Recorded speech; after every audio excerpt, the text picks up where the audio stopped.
വെഞ്ഞാറമൂട് കൂട്ടക്കൊലപാതക കേസിൽ പ്രതി അഫാനെതിരെയുള്ള രണ്ടാം കുറ്റപത്രം സമർപ്പിച്ചു. അച്ഛൻ്റെ സഹോദരനെയും ഭാര്യയെയും കൊലപ്പെടുത്തിയ കേസിലാണ് നെടുമങ്ങാട് മജിസ്ട്രേറ്റ് കോടതിയിൽ കുറ്റപത്രം സമർപ്പിച്ചത്. പണം നൽകാത്തതിലെ വൈരാഗ്യമാണ് കൊലപാതകത്തിന് കാരണമെന്ന് കുറ്റപത്രത്തിൽ പറയുന്നു. വെഞ്ഞാറമൂട് കൂട്ടക്കൊല കേസിൽ രണ്ടാമത്തെ കുറ്റപത്രം ഇന്ന് കോടതിയിൽ സമർപ്പിച്ചു. അഫാന്റെ പിതൃ സഹോദരൻ അബ്ദുൾ ലത്തീഫ്, ഭാര്യ ഷാഹിദ എന്നിവരെ കൊലപ്പെടുത്തിയ കേസിലാണ് കുറ്റപത്രം സമർപ്പിച്ചത്. കേസ് അന്വേഷിച്ച കിളിമാനൂർ CI B ജയനാണ് Nedumangad judicial first class magistrate കോടതിയിൽ കുറ്റപത്രം സമർപ്പിച്ചത്. 543 പേജുകളിലായാണ് കുറ്റപത്രം തയ്യാറാക്കിയത്. 110 സാക്ഷികളും 116 തൊണ്ടിമുതലും CCTV ദൃശ്യങ്ങൾ ഉൾപ്പെടെയുള്ള 70 ഡിജിറ്റൽ തെളിവുകളുമാണ് കുറ്റപത്രത്തിലുള്ളത്. അഫാന് കൊല്ലപ്പെട്ട ലത്തീഫിനോടും ഷാഹിദയോടും വൈരാഗ്യമുണ്ടായിരുന്നുവെന്ന് കുറ്റപത്രത്തിൽ വ്യക്തമാക്കുന്നു.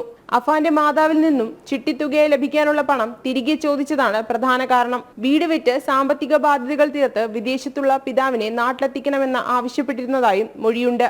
അഫാനും കുടുംബവും സാമ്പത്തിക പ്രതിസന്ധിയിലായപ്പോൾ സഹായിക്കാതെ കുറ്റപ്പെടുത്തിയതും വൈരാഗ്യത്തിന് കാരണമായി. പെൺസുഹൃത്ത് ഫർസാനയുമായുള്ള ബന്ധം അബ്ദുൾ ലത്തീഫ് എതിർത്തതും കൊലയ്ക്ക് കാരണമായെന്നും കുറ്റപത്രത്തിൽ പറയുന്നു.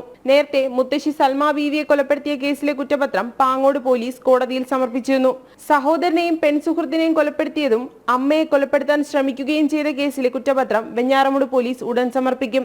അതേസമയം ജയിലിൽ ആത്മഹത്യക്ക് ശ്രമിച്ച അഫാന്റെ ആരോഗ്യനിലയിൽ നേരിയ പുരോഗതിയുണ്ട്. പേര് വിളിച്ചപ്പോൾ കണ്ണു തുറക്കാൻ ശ്രമിച്ചതായി ഡോക്ടർമാർ പറഞ്ഞു. തലച്ചോറിലേറ്റ ക്ഷതങ്ങളുടെ സങ്കീർണത മനസ്സിലാക്കാൻ ഇടവിട്ടുള്ള MRI സ്കാനിംഗ് നിർദ്ദേശിച്ചിട്ടുണ്ട്. കഴിഞ്ഞ 48 മണിക്കൂറായി വെന്റിലേറ്ററിന്റെ സഹായത്തിലാണ് അഫാൻ. അപകടനില തരണം ചെയ്തെന്ന് ഈ അവസരത്തിൽ പറയാൻ കഴിയില്ല എന്നും ഡോക്ടർമാർ അറിയിച്ചു. തൂങ്ങി മരിക്കാൻ ശ്രമിച്ചതിനിടെ തലക്കേറ്റ ക്ഷതം ഗുരുതരമാണ്. ദീർഘനാളത്തെ ചികിത്സ വേണ്ടിവരുമെന്നും ഡോക്ടർമാർ പറഞ്ഞു.